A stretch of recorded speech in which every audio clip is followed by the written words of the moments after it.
राम मंदिर का प्राण प्रतिष्ठा को लेकर जिस तरह से आरएसएस, भारतीय जनता पार्टी, प्रधानमंत्री नरेंद्र मोदी इस पूरी जो प्रक्रिया है उसको लेकर जिस तरह से हफ्तों पहलों से माहौल बनाया जा रहा था और तमाम सोशल मीडिया प्लेटफॉर्म पर आप देख रहे होंगे कि हिंदूवादी संगठनों के जरिए इसको दिवाली से भी बड़ा फेस्टिवल बनाने की, त्योहार बनाने की, जश्न मनाने की बात कही गई। यहां तक तो बात सही है, ठीक है, आप मना सकते हैं। जिस तरह से ये कहा जा रहा है कि 500 साल बाद राम जी जो है आए हैं, इसलिए दिवाली से बड़ा उत्सव मनाया जाए, कोई परेशानी नहीं है, मनाइए। लेकिन इस उत्सव में आप एक विशेष वर्ग को चिढ़ाएं, मस्जिदों के सामने जा कर के हंगामा करें, तेज आवाज में म्यूजिक बजाएं, इस तरह के नारे लगाए जाएं कि अभी तो मथुरा और काशी बाकी है, तो फिर जाहिर सी बात है इस तरह की हरकतों से माहौल ख़राब होगा। जो भाईचारा बनाने की बात आज मोदी जी ने भी अपनी स्पीच में जब कही है, जब प्राण प्रतिष्ठा के बाद, और तमाम धर्मों को, तमाम लोगों को एक साथ रहने की, एक साथ उठने बैठने की बात कही और ये कहा कि तमाम के लोगों के हैं राम, जब ये बात उनके ज़रिए कही जाती है।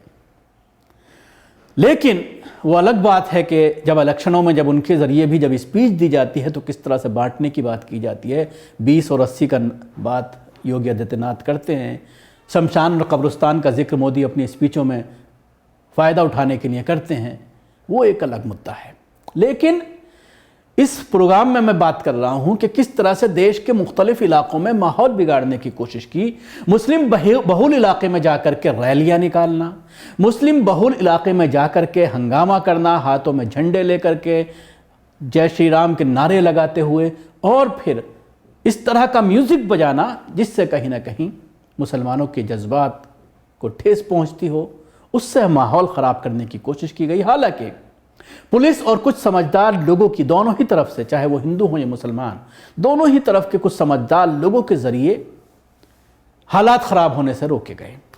पुलिस ने भी कार्रवाई की, लेकिन उन राज्यों में जहां पर भारतीय जनता पार्टी की सरकार है, गुजरात में ऐसा मामला सामने आया जहां पर सरकार पुलिस के जरिए जो कार्रवाई की गई वो एक तरफा की गई। वीडियोस मौजूद हैं कि किस तरह से मुस्लिम महल्ले में पहुंचने के बाद पथराव किया गया, उसके बाद मुसलमानों की तरफ से भी पथराव हुआ। मैं ये नहीं कहता कि एक ही तरफ से हुआ, लेकिन कार्रवाई सिर्फ मुसलमानों पर हुई। पुलिस मौजूद थी, पुलिस की मौजूदगी में ये सारा हुआ। सबसे पहले मैं आपको दिखाना चाहूँगा, मुंबई में एक मामला सामने आया जहाँ पर रेलवे स्टेशन के बाहर कुछ लोगों ने माहौल ख़राब करने की कोशिश की, लेकिन कुछ मुस्लिम नौजवानों की समझदारी, सूझबूझ के बाद, क्योंकि मुस्लिम भी आक्रोशित हो गए जब रेलवे स्टेशन पर इस तरह का प्रोसेशन निकालने की कोशिश की गई और मुसलमानों को देख करके, दाढ़ी टोपी वालों को देख करके हंगामा करने की कोशिश की गई, तो जवाब में मुसलमानों के ज़रिए भी कुछ नारेबाजी की गई। लेकिन जो वहाँ पर दोनों ही तरफ से, हिंदू और मुसलमानों की तरफ से और खुद पुलिस की मौजूदगी में, रेलवे पुलिस और लोकल पुलिस की समझाने बुझाने के बाद माहौल को पूरी तरह से शांत किया गया।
इसके अलावा दूसरा मामला जो है वो गुजरात के खेरालू का है, जहां पर राम मंदिर को लेकर यात्रा निकाली गई, नंगी तलवारें लहराई गई, फिर मुस्लिम इलाके में तांडव और पथराव हुआ।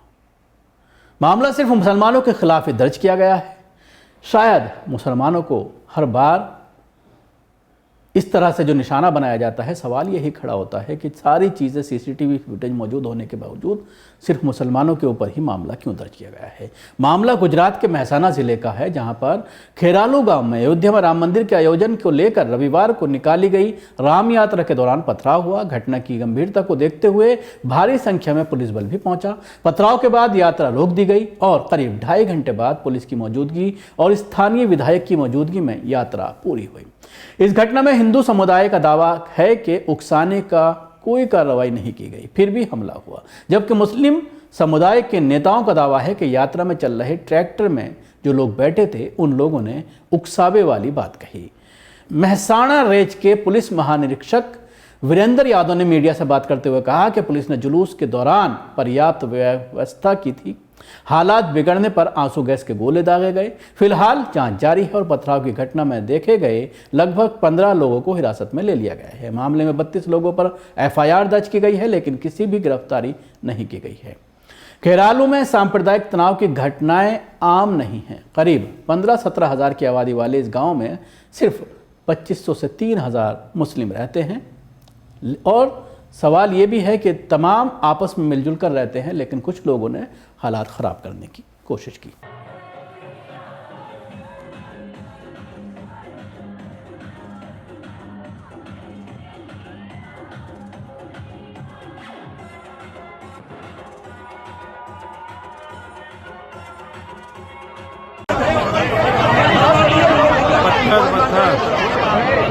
रोम यात्रा ऊपर पत्थर,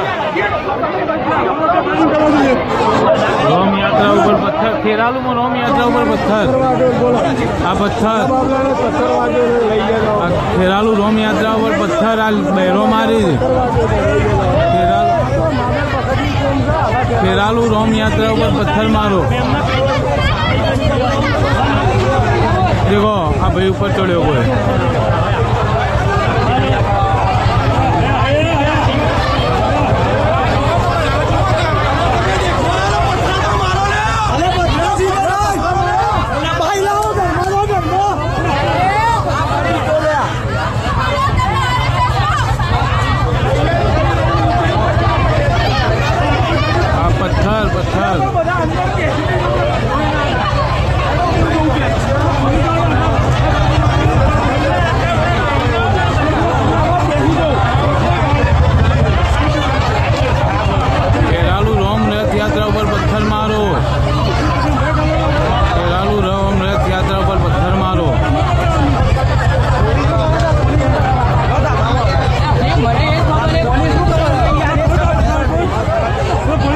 इसके अलावा मुंबई का भी एक ऐसा मामला सामने आया जहां पर मीरा रोड पर संपत्ति को नुकसान करने और उत्तेजक नारे लगाने वाले हिंदुत्व जुलूस पर राम राज्य के नाम पर हो रहा मुसलमानों को ये भड़काने के लिए नारेबाजी लगाई गई, लेकिन उसके बाद मुसलमान भी बाहर सड़क पर निकला है।